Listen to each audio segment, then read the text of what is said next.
Halo pemirsa, kembali lagi dengan saya Dr. Dona di program Cantik yang secara spesial akan membahas topik-topik menarik di bidang estetika medis dan tentunya kami selalu menghadirkan narasumber yang berpengalaman di bidangnya. Inilah program Cantik, Beauty is for Everyone. Oke, pada hari ini pemirsa telah hadir bersama dengan kita Dr. Shirley. Beliau adalah dokter estetika dan juga ahli di bidang akupuntur. Halo dok, apa kabar? Halo Dr. Dona, apa kabar juga? Aduh menyala banget nih dok, warna merah ya. Jadi Ya, bikin merah. seger. Seger Biar banget dok, semangat. cantik banget. Semangat ya, biar semangat kita. Nah, karena hari ini kita akan bahas dok, inget deh dok ya, waktu itu beberapa episode lalu kita pernah bahas soal rambut rontok nih. Kerontokan rambut. Kerontokan rambut. Nah, sekarang kita pengen lebih spesial sih dok, lebih spesial membahas salah satu treatment yang tentunya mungkin pemirsa juga udah pernah denger sih sebenarnya, yaitu mengenai PRP. Ya kan, nah PRP ini adalah salah satu treatment yang bisa kita kerjakan untuk rambut ya. rontok. Mungkin pemirsa juga ada yang sedang mengalami kerontokan rambut gitu ya, atau memang secara genetik diturunkan ya kerontokan rambut itu, karena kemarin kita sempat bahas bisa ya dok ya. Jadi lagi fight nih untuk masalah mengatasi rambut rontok gitu. Nah mungkin kita langsung bahas aja dok ya. Mungkin dari yang pertama ini apa sih sebenarnya PRP itu? Jadi PRP itu salah satu treatment, tindakan medis. Oke. Itu tindakan medis yang menggunakan komponen darah dari pasien itu sendiri. Oke. Gitu. Jadi untuk merangsang penyembuhan dan juga untuk regenerasi jaringan. Oh, oke. Gitu. Untuk penyembuhan dan untuk regenerasi jaringan. Jaringan. Tapi yang diambil adalah darahnya si pasien Darah sendiri. si pasien itu. Oh, Nanti oke. kita proses lagi untuk pengambilan PRP-nya. Oke, jadi perlu ada proses ya. Jadi meskipun darahnya yang diambil, tapi tetap ada proses lanjutannya. Nah, sebenarnya apa sih dok tujuan dari treatment PRP sendiri? Tujuan dari treatment PRP. Jadi itu bisa untuk merangsang pertumbuhan rambut pada rambut rontok tentunya. Bisa ada rontok ya. Untuk rambut bisa, untuk pertumbuhan rambut, untuk ketebalan rambut, bisa juga untuk wajah. Oke, jadi untuk wajah pun juga Untuk bisa. wajah juga bisa. Oke, Jadi itu untuk PRP. memperbaiki tekstur, terus untuk anti aging, gitu. Untuk bisa juga untuk penyembuhan luka, Untuk penyembuhan luka juga bisa. untuk scar. Untuk scars. Atau untuk penyembuhan luka, misalnya lukanya dia mempercepat, jadi mempercepat regenerasi Penyembuhan luka jaringan-jaringan, ya. penyembuhan lukanya dipercepat, gitu. Oke. Saya pernah dengar dok yang menggunakan PRP untuk penyembuhan luka itu juga bisa ya dok untuk pasien-pasien yang ini apa namanya luka akibat diabetes. Bisa Yang diperparah dengan kondisi diabetesnya gitu ya. Ternyata itu juga bisa mempercepat mempercepat penyembuhan. penyembuhan ya. Jadi lebih cepat kering lukanya Ya, gitu ya. untuk pasca operasi juga bisa. Oh, luka operasi juga Luka bisa. operasi bisa, lebih cepat lebih lagi. cepat healing prosesnya penyembuhannya Healing dengan prosesnya. PRP. Nah, kalau untuk keuntungannya sendiri dok, kira-kira kenapa nih PRP jadi salah satu treatment yang masih jadi favorit ya? Padahal kan sebenarnya cukup banyak juga nih ya, ada pilihan-pilihan Ada pilihan lain. lain. Gitu. Nah, ini merupakan treatment yang cukup lama ya, sudah berjalan di Indonesia. Gitu. Dia favorit karena pertama diambil dari darah pasien sendiri. Jadi rendah sekali untuk alergi, tingkat alerginya. Karena kan dari darah sendiri. Jadi itu Nggak sebenarnya ada sih nggak produk mungkin lain sih, gitu iya. ya. Cuman kan ya rendah banget alergi. Karena kan biasanya pasien suka alergi nih. Misalkan pas disuntikin merah-merah, bengkak, gatal-gatal. Kalau PRP pasti lebih aman karena kan emang dari darah sendiri. Ya, Dan itu darah sendiri diproses, dimasukkan lagi ke dalam tubuh. Jadi aman. Aman gitu, ya. Aman dan dia juga kan banyak mengandung growth factor dan protein-protein yang diperlukan untuk meregenerasi jaringan. Gitu, untuk merangsang pertumbuhan lebih cepat, healing prosesnya lebih bagus, gitu. untuk anti aging juga bisa. Jadi emang banyak fungsinya Oke. dan bisa disuntikin di mana aja. Gitu. Oke. Jadi memang yang jadi favorit itu karena pertama produk darah sendiri dari pasien, jadi nggak menyebabkan alergi ya. Betul. Itu poin penting ya, karena kalau kita menggunakan produk-produk dari luar kan masih ada kemungkinan. Ada kemungkinan nggak cocok nih, nggak atau cocok, alergi. alergi jadinya ya. Terus kemudian juga ternyata kan fungsinya banyak, nggak cuma hanya untuk rambut saja dan juga nggak terlalu ribet ya dok ya prosedurnya untuk mendapatkan PRP. Nah, kalau yang aku tertarik itu adalah cara kerjanya dok. Kalau misalnya kayak PRP untuk rambut ini sebenarnya fungsinya buat apa sih? Bagaimana dia bisa kok jadinya akhirnya mencegah kerontokan rambut gitu ya, bahkan bisa mempertebal gitu. Oke, jadi untuk memperkuat folikel rambut. Oke, akar rambutnya berarti Akar ya? rambutnya itu diperkuat. Jadi nggak gampang lepas. Oke, nggak gampang rontok? Iya, nggak gampang rontok, nggak gampang lepas. Sama kan? Sama sih, nggak gampang lepas, nggak gampang rontok ya.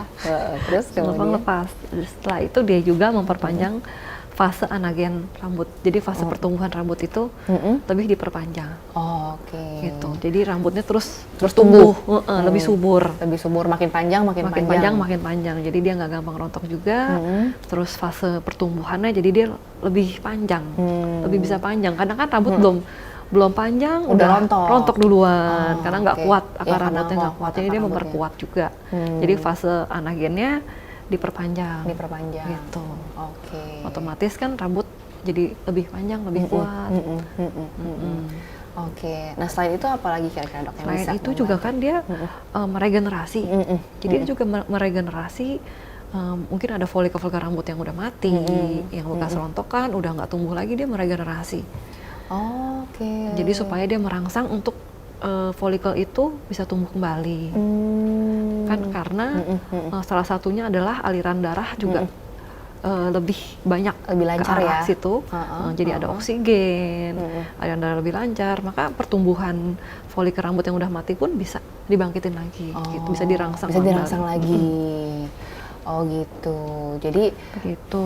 Memang sebenarnya si PRP ini selain memperkuat akar rambut gitu ya, jadi menambah panjang lagi proses pertumbuhannya ya. Rambut, yang anagen 2-6 tahun itu bisa diperpanjang supaya rambutnya tumbuh terus, nggak langsung rontok ya dok ya.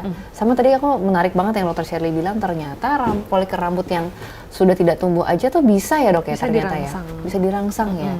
Jadi nanti harapannya jadi aktif lagi karena kan banyak aliran darah dan oksigen ke sana. Nah, oke. Jadi nanti harapannya tuh si folikel rambut lagi ini mulai aktif lagi. Mulai aktif lagi untuk tumbuhin rambut lagi. Oke. Jadi ternyata banyak hal yang bisa dikerjakan dengan bantuan PRP ya dok ya sebenarnya ya kalau kayak gitu ya. Oke, kalau dari segi cara mengedapatin PRP-nya gimana tuh dok? Dari tadi kan kita bilang kalau PRP ini kan diambil dari darah pasien ya. Nah, proses untuk sampai jadi PRP-nya tuh bagaimana kira-kira? Jadi kalau prosesnya tentu harus pengambilan darah dulu. Kita ada pengambilan darah, lalu darah tersebut kita proses di centrifuge. Nah, untuk sentrifugasi kita mendapatkan, gitu ya? Iya, centrifuge, puter-puter, Puter-puter. ya untuk mendapatkan PRP yang kita mau. Oke. Gitu. Jadi ambil darah dulu dan diproses dulu ya dok ya Diproses untuk dulu. misahin nih Untuk dipisah. antara sel-sel darah dengan plasma Dengan darahnya gitu plasmanya. ya. Iya, betul. Nanti yang diambil adalah plasmanya. Jadi plasmanya yang kita gunakan, yang kita suntikan untuk PRP itu. PRP itu. Untuk terapi. Siap dok. Waduh ini seru banget ya dok ya, kita baru ngomongin soal PRP udah seru banget kayak gini. Nah tapi nanti kita akan lebih lanjut lagi membahas tentang PRP ya, spesialisasinya adalah untuk kasus kerontokan rambut, tetap di program Cantik Beauty is for Everyone.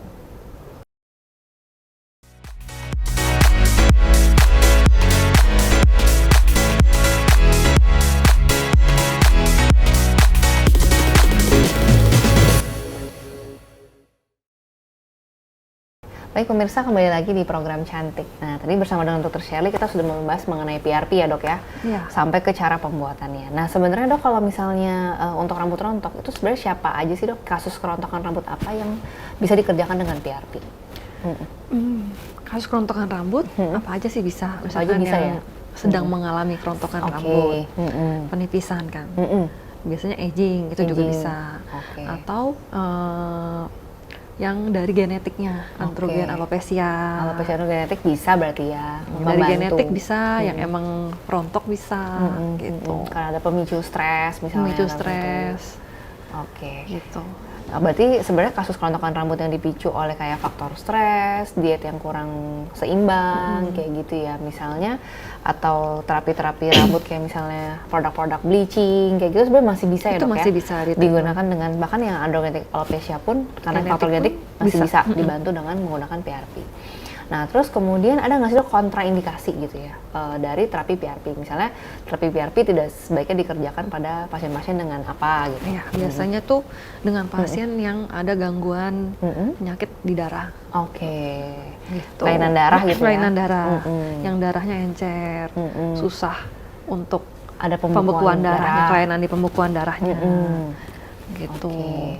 Makanya sebelum melakukan treatment juga biasanya kalau ada pasien-pasien yang mengkonsumsi obat pengencer darah itu juga biasanya harus di stop dulu obat pengencer darahnya gitu. Oke. Atau itu juga merupakan suatu kontraindikasi ya kalau mengkonsumsi obat itu terus-menerus darah gitu ya. Itu bisa juga untuk ibu hamil, ibu menyusui itu sebenarnya belum ada penelitiannya lebih lanjut ya. Cuman biasanya sih kalau untuk ibu hamil sebaiknya kan jangan dulu karena ibu hamil kan juga pasti mengkonsumsi vitamin untuk babynya gitu. Nanti itu bisa mengganggu pembentukan plasmanya, trombositnya. Oke. Oh kalau vitamin kenapa dok nggak boleh? Bisa tidak disarankan gitu? Tidak disarankan karena biasa ada vitamin juga yang berefek pada pengencer darah. Darahnya menjadi lebih encer. Nanti pembukuan darahnya jadi lebih sulit gitu. Oke. Dan konsentrasi plasmanya jadi kurang concentrated ya, kurang terkonsentrasi karena darahnya lebih cenderung cair. Oke. Nah selain itu kira-kira ada lagi nggak dok? Apa lagi sih yang harus diperhatikan nih kondisi-kondisi tertentu? Gitu? Kondisi tertentu ada lagi. Misalkan orang dengan penyakit kanker, terus dengan infeksi. Jadi kalau dia sedang ada peradangan di kulit, jadi kulit yang area itu sebaiknya jangan dilakukan terapi dengan PRP.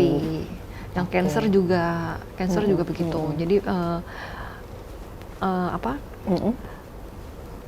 kondisi kulit yang sedang kanker itu jangan dilakukan penyuntikan di daerah itu. Di area itu. Oke.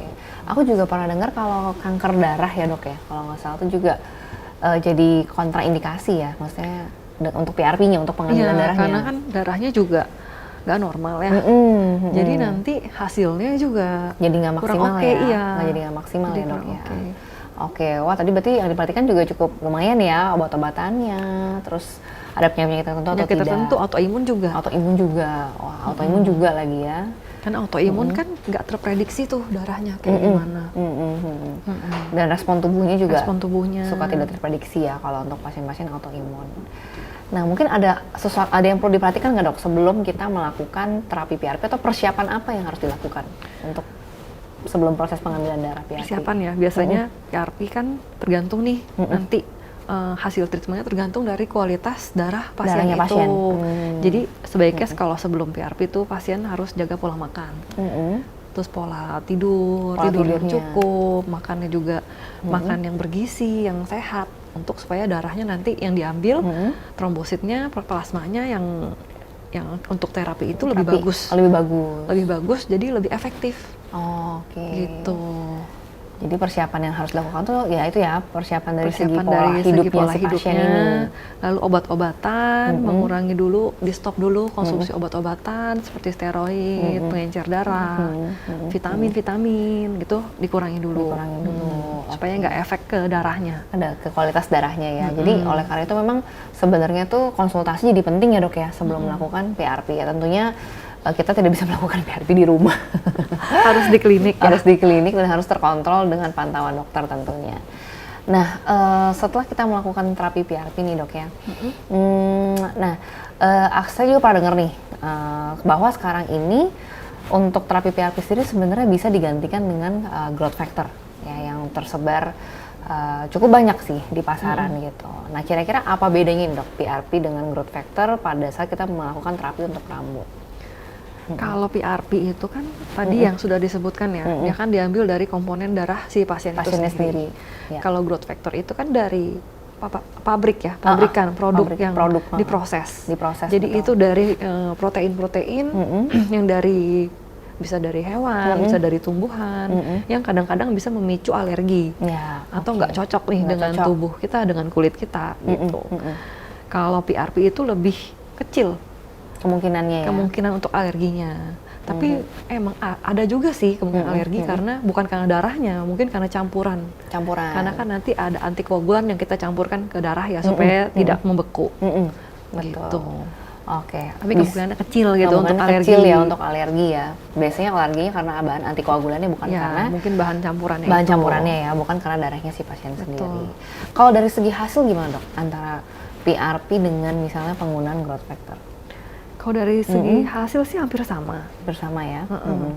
hampir sama sih dari segi hasilnya. Oke, dari Gitu. segi Cuman hasil kadang sama. kalau PRP itu lebih cocok kan individual. Ya. Karena kan dari darah sendiri.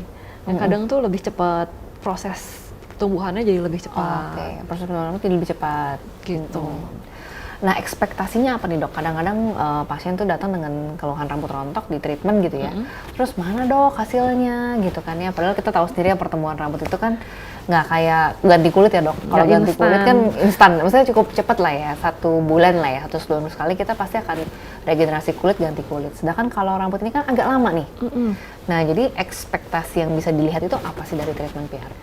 Jadi kalau ekspektasinya itu nggak bisa ya rambutnya langsung panjang. Iya, gitu. benar gitu ya dok. Kan harus ada proses. Lebat gitu. Kita potong rambut aja, rambutnya pendek untuk panjang kan perlu waktu. Betul. Gitu. Jadi ini juga sama halnya dengan rambut yang udah rontok, mungkin yang udah folikel udah nggak aktif, di PRP itu juga perlu waktu. Jadi mungkin nanti awal-awal akan tumbuh baby hair, Rambut yang bayi. kecil-kecil, masih tipis, masih kecil yang masih perlu dirawat, masih perlu dijaga pertumbuhannya. Dijaga pertumbuhannya. Jadi harapannya tuh justru muncul tuh adalah rambut-rambut tipis seperti rambut bayi ya dok ya. Terus aktivasi lagi tuh. Aktivasi lagi, jadi perlu dirangsang lagi. Akar rambutnya. Perlu treatment lanjutan lagi biasanya. Oke, jadi treatmentnya juga tentunya bukan cuma sekali ya para pemirsa. Nah oke, kalau gitu kita jeda dulu ya dok ya, Dr. Shirley. Tadi seru banget ya kita sudah ngobrol, tapi kita harus jeda dulu di pariwara berikut ini.